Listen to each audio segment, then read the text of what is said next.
नमस्कार सभी लोगों को।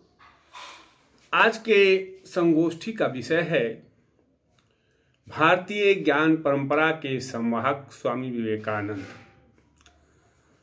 जैसा कि हम जानते हैं कि जिस समय स्वामी विवेकानंद का प्रादुर्भाव हुआ उस समय देश में दो विरोधी विचारधाराएं प्रचलित थीं, चरम पर थीं, प्राच्यवादी एवं पाश्चात्यवादी।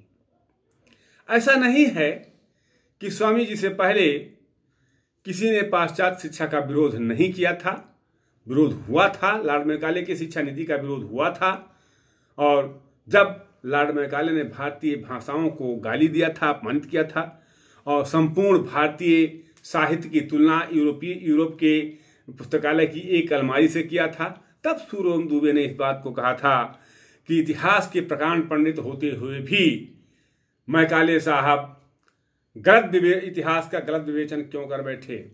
वो ये कैसे भूल गए कि जब उनके पिता जंगलों में नंगे घूमा करते थे और कच्चे मांस से अपना उदर पोषण किया करते थे, तब भारत अपने ज्ञान की ज्योति से विश्व को प्रकाशित कर रहा था।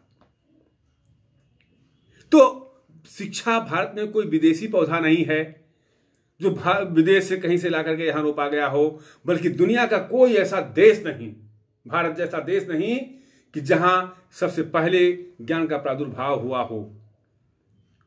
जब किसी देश की जनसंख्या 10,000 हुआ करती थी, तब भारत में ऐसे ऐसे विश्वविद्यालय थे जहां 10,000 विद्यार्थी विद्याध्ययन करते थे। तो भारत किसी का मुहताज नहीं है।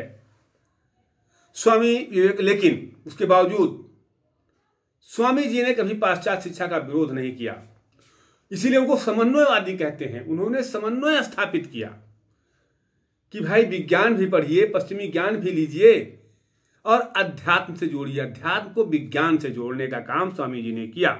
क्योंकि पश्चिम में ज्ञान था लेकिन अध्यात्म नहीं था, तो हिरोशिमा हो गया, नागासाकी हो गया। इसलिए जब विज्ञान को अध्यात्म से जोड़ दीजिएगा तो वो मानवता के कल्याण में प्रयोग होगा, उस ज्ञान का प्रयोग मानवता के कल्याण में होगा। स्वामी जी के प्रभाव से ही देश में भारतीय भाषा साहित्य और धर्म दर्शन के साथ साथ पाश्चात्य भाषा साहित्य, धर्म दर्शन, विज्ञान एवं तकनीकी की शिक्षा की व्यवस्था होने लगी। और जब पाश्चात्य भाषा, विज्ञान, साहित्य, धर्म दर्शन और तकनीकी की शिक्षा होने लगी तो देश भौतिक क्षेत्र में प्रगति करने लगा। और जब भौतिक क्षेत्र में प्रगति करने लगा तो इससे लोगों का जीवन सुखमय हुआ।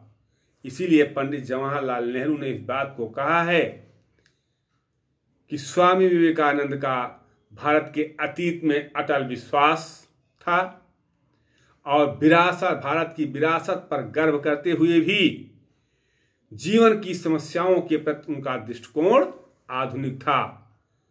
वह अतीत और वर्तमान के एक बड़े संयोजक माने जाते हैं।